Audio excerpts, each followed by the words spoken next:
Rev it up and welcome to Cars Yeah, show number 1523. If you treat people right along the way and appreciate them and value them for what you do, they repay you over and over again. This is Cars Yeah, where you'll enjoy interviews with inspiring automotive enthusiasts. Mark Green is here to provide you with a fuel injection of automotive inspiration. So get in, sit down, buckle up, and get ready for a wild ride here on Cars Yeah.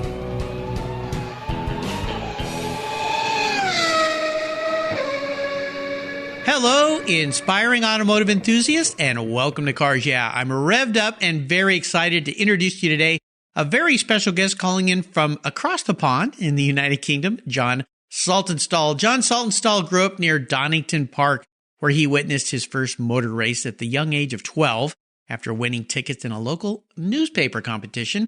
Already fascinated by the sport and its history, he obsessively pursued his interest while following a career in banking. His admiration for the great racer Niki Lauda led him to embark on writing his first book titled Niki Lauda, His Competition History, and after 9 years, in 2019, he completed it only a matter of weeks before we lost that great racer. The book covers Niki Lauda's career that spans 16 seasons, 18 years, competing in a very wide variety of cars and categories. It's over 374 pages with over 500 delicious photographs, many of which have not been published before. This book is a remarkable visual history of his racing career. And guess what? One lucky subscriber here at Cars Yeah is going to win a copy of this book.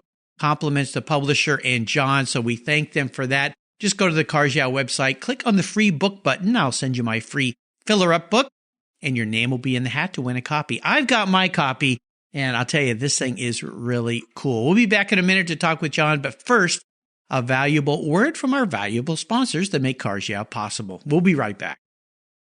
Hey, Cars Yeah, I'm a huge fan of Covercraft. I've protected my vehicles with their products for decades. Want to keep your vehicle's interior looking new? It's easy with Covercraft seat covers. They'll protect your seats from the daily abuse of pets, children, weekend adventures, and even those everyday spills. It's a fast, easy, and inexpensive way to keep your vehicle looking new. All Covercraft seat covers are easy on, easy off design that are machine washable. You can choose from many fabric options, colors, and accessories, all designed and carefully sewn for your special vehicles. Their seat gloves are semi-custom fit for cars and trucks, and their seat savers, a favorite of mine, are custom tailored to fit your seats like a glove. Work truck seat covers are tough, durable denim weight fabric. It's like putting a pair of rugged jeans on your truck's seats. Want to stay warm? Covercraft also offers seat heaters. Covercraft is the right choice. Learn more today at covercraft.com and tell them Mark at Cars Yeah sent you. That's covercraft.com. Are you a Cars Yeah subscriber? If you're not, go to carsyeah.com, click on the free book button, and I'll send you my free filler-up book. It's a very cool book I created of fuel filler fun, some very cool imagery, and great quotes from past guests here on Cars Yeah. Plus, you'll get my weekly email follow-up and my weekly blog. Just go to carsyeah.com, click on the free book button, and I'll send it to you right away. Thanks for subscribing.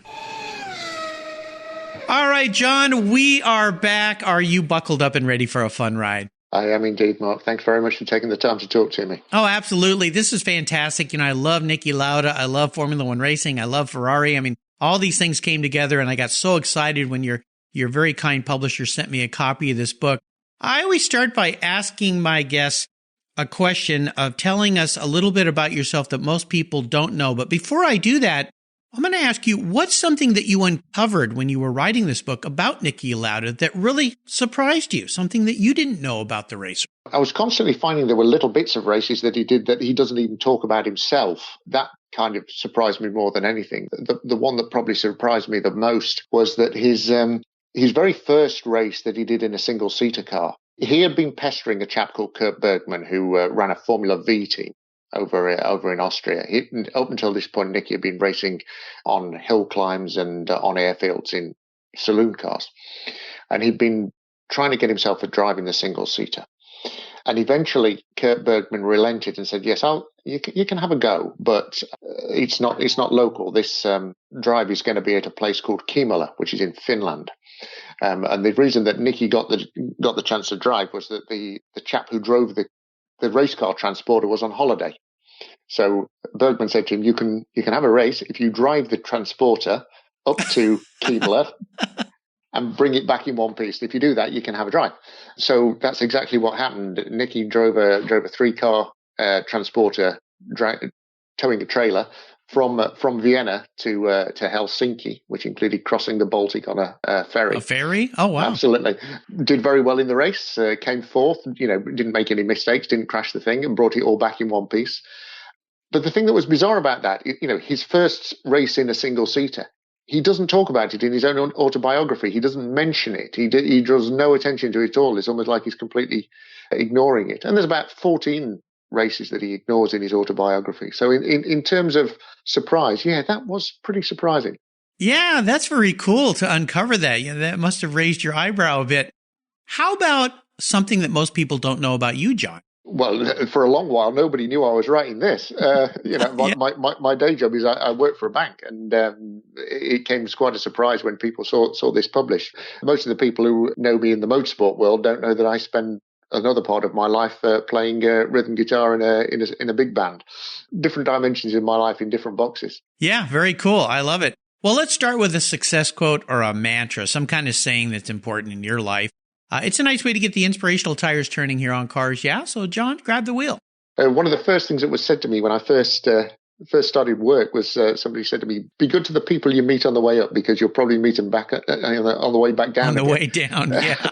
And it stands you in good stead, not necessarily in terms of being the guy who's going to go back down again, but more from the point of view of it's the everyday guys that keep everything moving, isn't it? It's not necessarily the leaders that make the achievements. It's the guys who are doing the graft.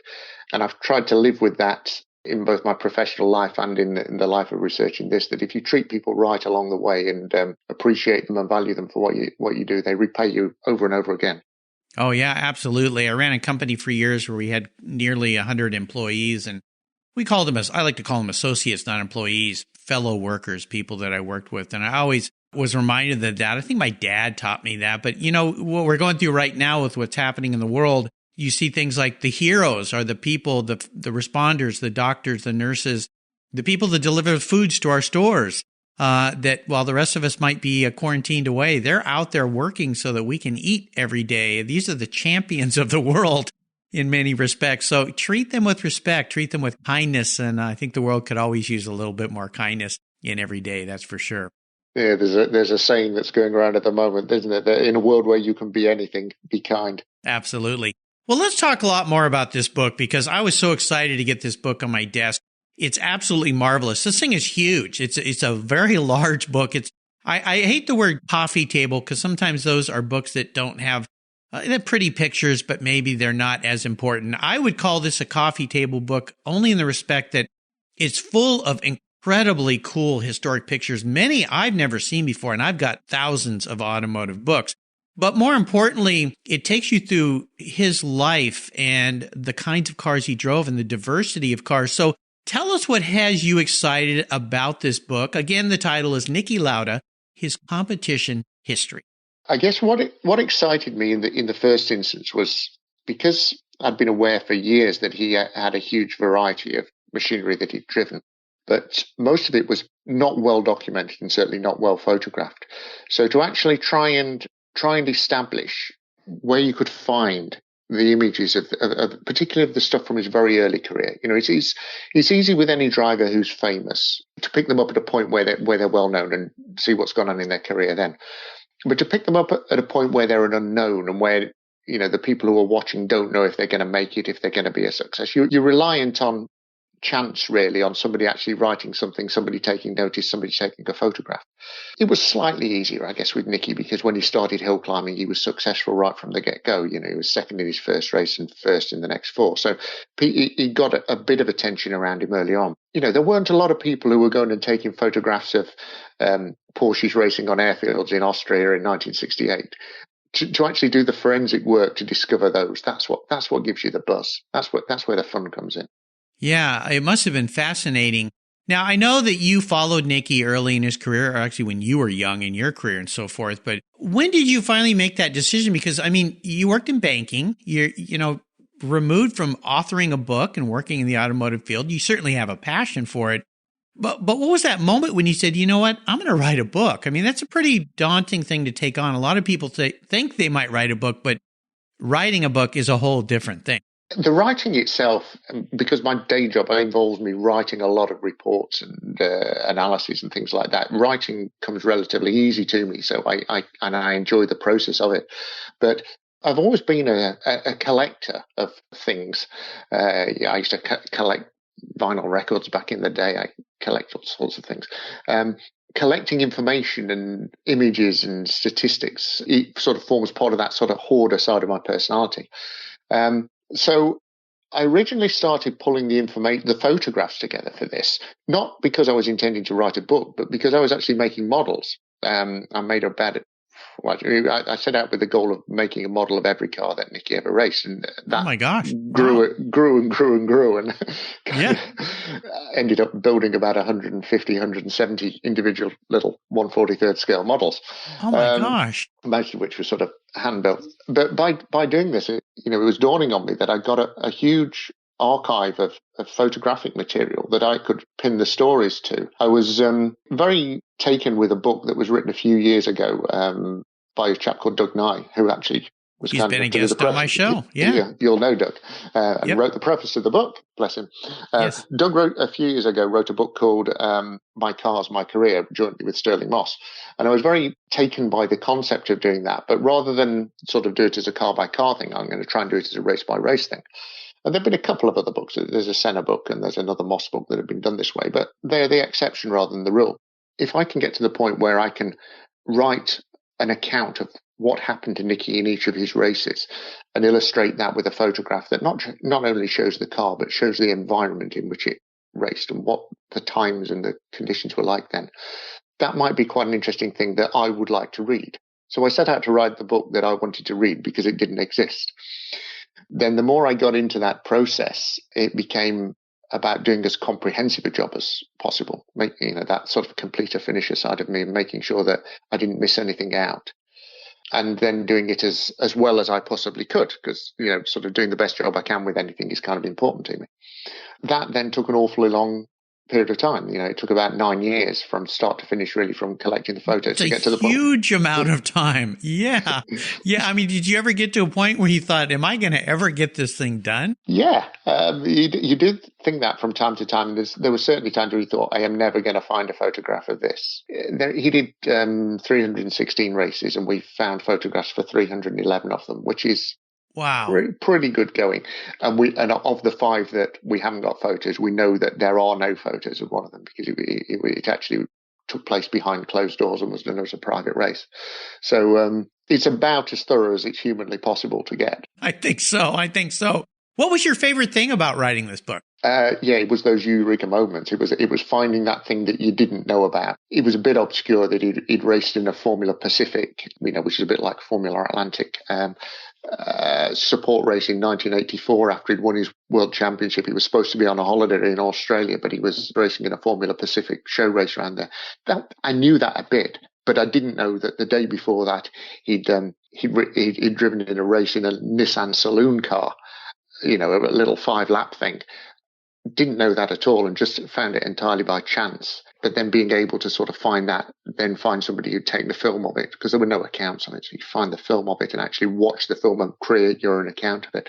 So it's the little things like that were unknown, or where you can find, I mentioned earlier on about that first single-seater race in Kimola, where you find a photograph of him in the car going out of the paddock to practice for the very first time in a single-seater that nobody's ever seen before, because that photograph came from a school friend who'd happened to go with him on the trip.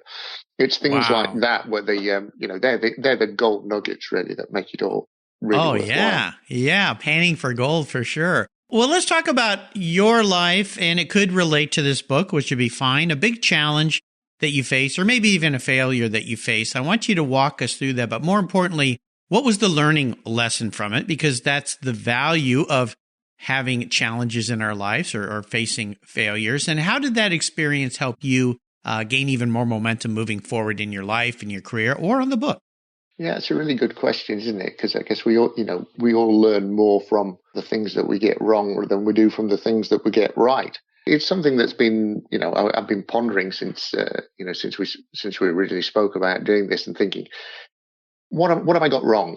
What have I got wrong? And I suppose in many ways, part of the learning in my career has been more around, because as a banker, I'm a lending banker, so I lend money to commercial businesses to help them to grow and develop. And these days, I think all of that is done towards healthcare businesses. But sort of in the early days of doing that, I learned more by lending money to people and losing it, or lending money to people and getting it wrong, than you did by the ones that go right. Because the ones that go right, you don't tend to hear about. The ones that go wrong, you hear about. We're not talking stupid amounts of money, but you take it quite personally when you do something like that. It's the company's money, and if you get it wrong, you kind of take it pretty seriously, and you become quite forensically go back and think, okay, how could I have done that differently? Yeah, I'll tell you, I found a quote by Niki Lauda. You may have uncovered this. And this is what he said about that subject. He said, "From success, you learn absolutely nothing. From failure and setback, conclusions can be drawn. That goes for your private life as well as your career." Interesting quote from him. I'm not sure I agree that you don't learn from success, because you learn how to do things successfully. But I think he's sharing the fact or the concept of what I'm trying to get to here, that these challenges we face and failures teach us valuable lessons. And many times, like with you, and I've loaned money to, say, friends that I thought I was going to get back. I never got it back. I've learned a new rule that when a friend asks for money, I need to decide, am I willing to give this to him, or have to say no? Because too many times I don't ever see it again. So all you listeners, don't call me for money, because I'm going to tell you no. Okay. But yeah, I mean, is that what do you like that quote from Niki? Have you heard that before from him? He had a very pragmatic approach to life, did Niki? And he was very analytical about what was within his control and what wasn't. And he could accept he could accept a mistake that he had made if he understood why he had made it. One of the biggest things that I think that made it possible for him to come back from his accident was that he knew immediately that the crash wasn't his fault. It was because of a car breakage. Now, he said later that if he thought he'd crashed because he made a mistake and done something wrong, it might have really informed his decision about whether he came back. But because he knew it was due to a car failure that was not his problem, he could compartmentalize that. And then he could quite easily go back into the environment that had practically killed him, because it knew it wasn't his fault. And he accepted the risk that, a breakage on the car could kill him. I don't think he could accept the risk that he could kill himself by making a mistake. Right. I understand that. I raced vintage cars, and I had an incident where a wheel nut was not tightened.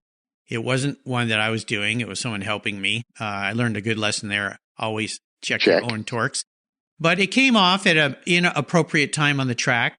I crashed, and it kind of shook me up a little bit, because I had little kids at the time, and I was responsible for raising my wife, my business. And I kind of thought, maybe I shouldn't do this. And a fellow racer gave me the same analogy. He said, well, look, when you drive your car to work every day, what's to say that a part doesn't break on the car and it pulls the car into oncoming traffic and you die? Are you going to stop driving your car to work every day? And when he put it in that perspective, I went, well, no. And he said, so why would you stop racing? It wasn't your fault. Someone else didn't tighten that lug nut.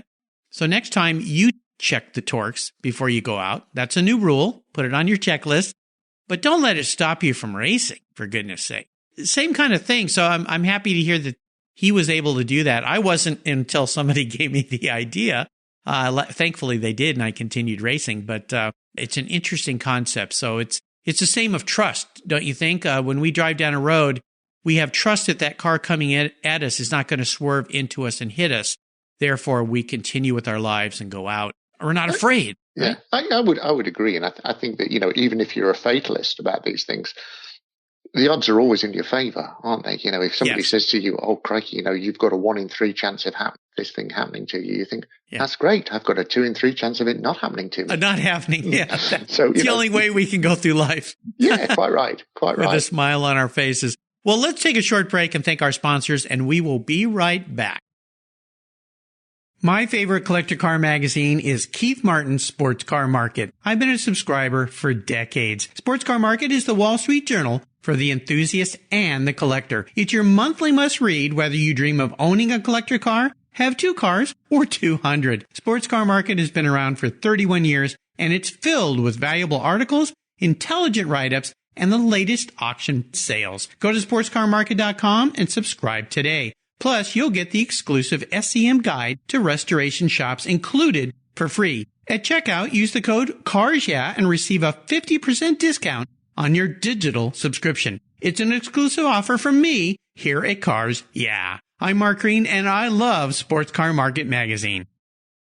Are you looking for a way to get your products or services into the ears of thousands of automotive enthusiasts around the globe? I can help. This is Mark Green here at Cars Yeah. And I'd be honored to be an influencer and ambassador for your brand in a unique and personal way. 5 days a week, thousands of subscribers and listeners enjoy the Cars Yeah podcast and website. Contact me today and I'll show you how at mark@carsyeah.com or connect with me through the Cars Yeah website at carsyeah.com. If you're listening to Cars Yeah, you've probably spent some time working on your favorite ride. But how confident are you working on your finances? You may be able to rebuild a fuel injection system, but can you decipher the details of a mutual fund? If you're like me, investments, insurance, annuities, budgeting, and other financial concepts may seem a bit daunting, but what if I told you there's a book that describes these subjects and more in an easy-to-read and a very humorous way? My friend Chris Kimball, CFP, a longtime sponsor and past guest here on Cars Yeah, has written that book, and it's titled The Saga of Ike and Penny, a couple's humorous journey through the confusing world of finance. It's a fun look at things you need to know, everything from investing to effective ways to get rid of credit card debt, and it's probably the only book on finance with a VMAX on the front cover and a classic Mini Cooper on the back. The book's available at Amazon for just $10, and this book will dramatically improve the direction of your financial future. I gave copies to each of my children. All securities are through Money Concepts Capital Corp. Christopher Kimball Financial Services is not affiliated with Money Concepts Capital Corp. Get your copy, The Saga of Ike and Penny, today. All right, John, we are back, and I have a bit of a interesting question for you. I want to know what instigated this passion you have for cars. I know that we had a delightful chat, which is really rare for me, the day before John called in. We talked for, almost an hour about cars. It's typical car folks getting together. We could talk for days. Is there a pivotal moment, though, in your life when you look back that you knew you were going to be a car guy? Even though you're a banker, you have this passion for cars. As long as I can remember, from being the tiniest child, I was always fascinated by cars and anything with an engine that made a noise and went along. I read voraciously as a child. So even at sort of 5 or 6 years of age, I was going down to the library with my mother and, getting books about cars. So, and very early from that, I became aware that cars raced against each other. And this was just fantastic. The thing that really fueled my passion for motorsport was I had an uncle, my mum's brother, who he ran the distribution centre for one of the large magazine distributors in the UK. When magazines got damaged and were returned to the publishers for refund, all they did was send back the covers, because otherwise the volumes were too great. So what my uncle used to do was he'd tear the cover off a magazine called Autosport, send the cover back to the publishers, and give me the inside of the magazine. Give you the inside that was going to go in the trash can. Yeah, absolutely right. So from a very early age, I was able to immerse myself in reading Autosport every week, which was just full of stories and pictures. It was like you've probably seen it. It's a black and white publication, but in the middle of it, it always used to have a lovely glossy centre spread on it. And it was those centre spreads that really sort of got me into Ferrari initially and Niki latterly when he went to them. Saw this centre spread photo of Niki in a 312 B3 in beginning of 1974, and I just thought it was the most beautiful thing I'd ever seen in my life. That was kind of what did it for me. Being close to Donington Park, which you said at the head of this chat, Donington had reopened for racing in the middle 1970s. It had been requisitioned by the War Ministry for years and had been out of circulation, but it was bought by a private guy who painstakingly reopened it for racing. And that was only about 8 to 10 miles up the road from where I grew up. So having a facility there, which it wasn't hosting sort of Formula One. It didn't host Formula One until the 1990s, but it hosted a lot of international racing, sort of in Formula 2 and Formula 3, touring cars, sports prototypes and stuff. And next to it, it had the most fantastic museum, the Donington collection of single-seater racing cars. You mentioned Doug Nye earlier on. Doug was a consultant to the Donington collection. But for a while, that was recognized as being the finest collection of single-seater racing cars in the world. Again, the same guy who owned the circuit had collected them over a number of years.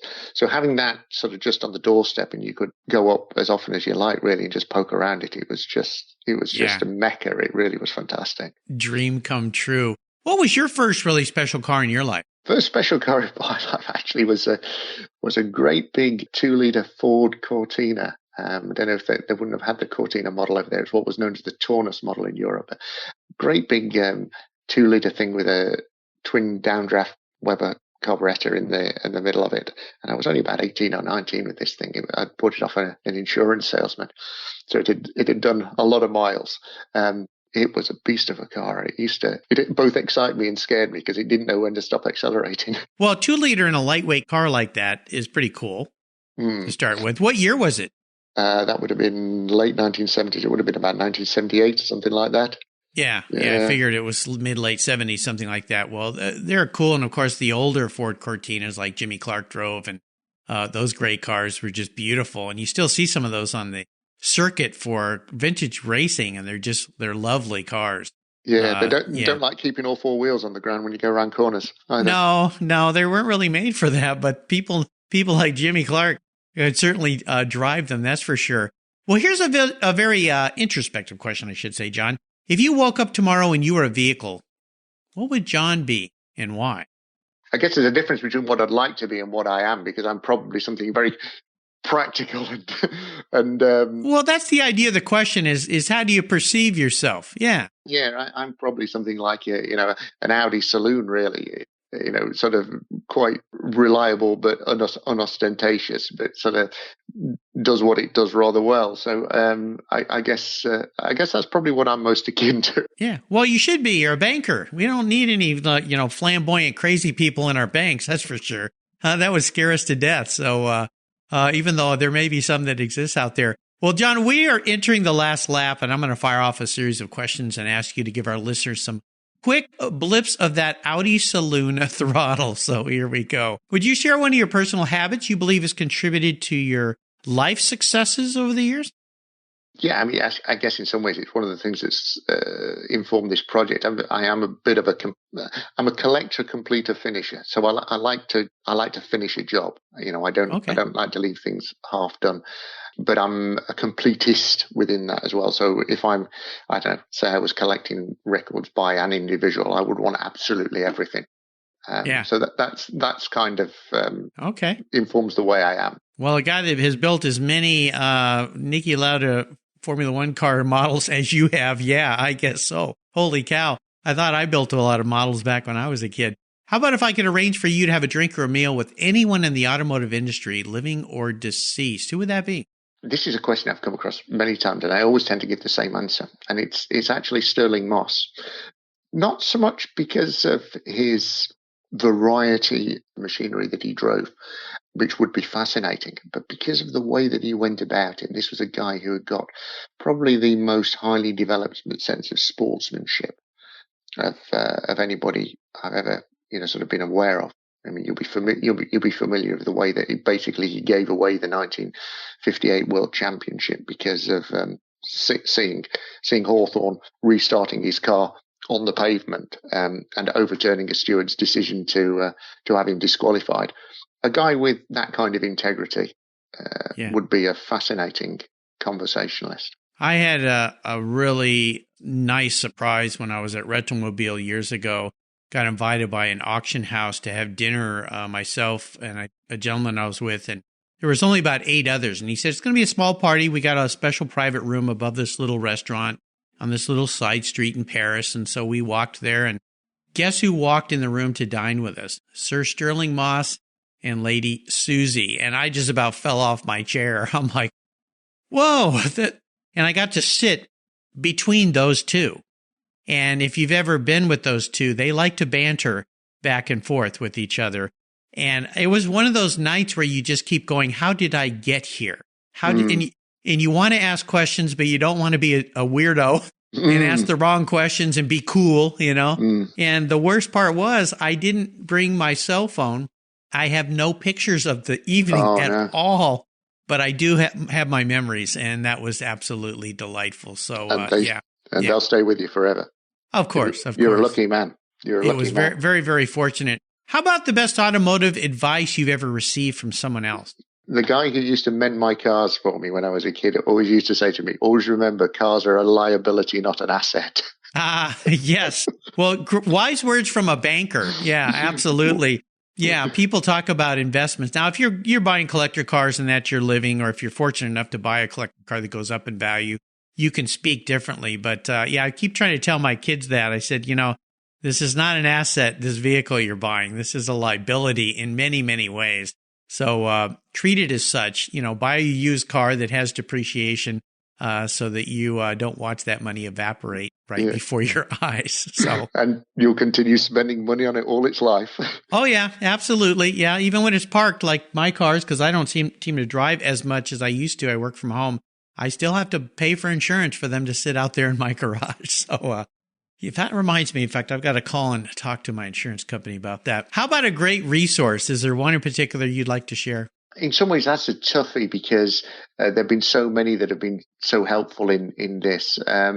The one that's probably been the most valuable, not just so much as a resource because it's a community of people, is the Autosport Nostalgia Forum, which is a community of enthusiasts and historians who are very, very well informed and have access to extensive archives. So I'll call it that rather than one of the individual archives. But yeah, that has been a fantastic resource. And sounds like it, for sure.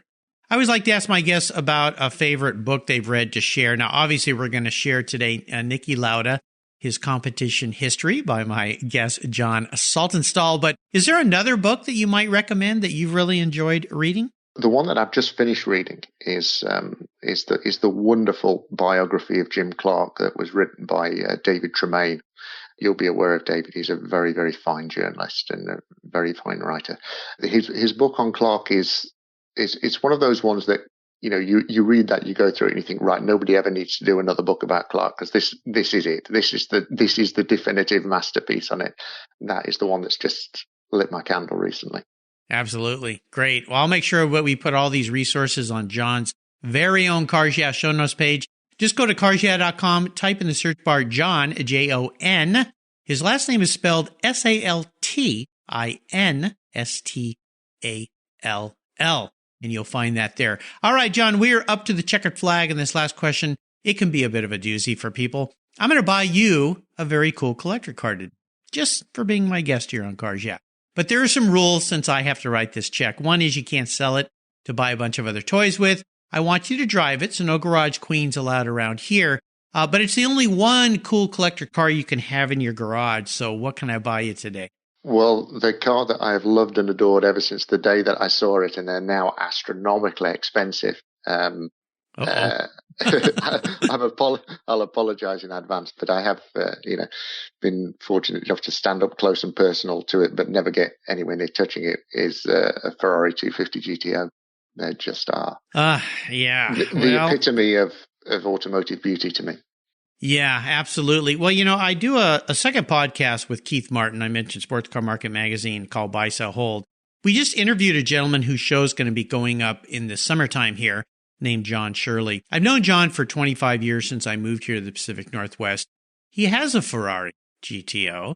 I've gotten to get a ride in that car, sat in that car, spent many hours around that car, photographing it, playing with it, and all that kind of stuff. So I know he won't let it go, though, and he doesn't probably need the money, so I'm going to have to go find one somewhere else. But what's curious about the car is it's white, which I think it's the only white GTO that exists right now.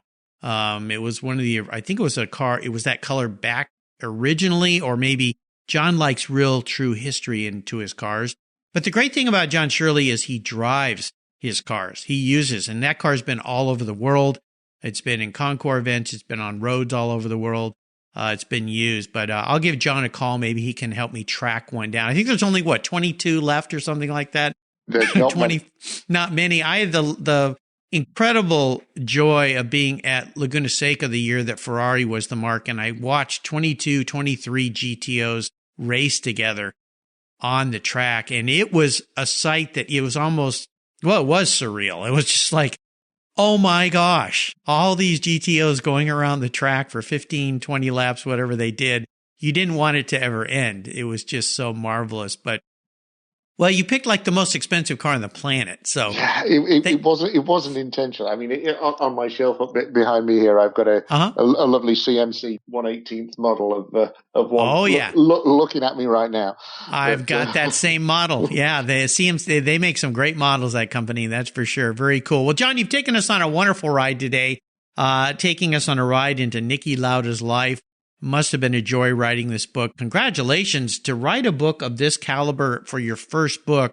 My hat's off to you, sir. I mean, you did an absolutely marvelous job. Could you offer us one little parting piece of wisdom or guidance before you rip off into the sunset in your very own Ferrari 250 GTO? Of the very small size, yeah.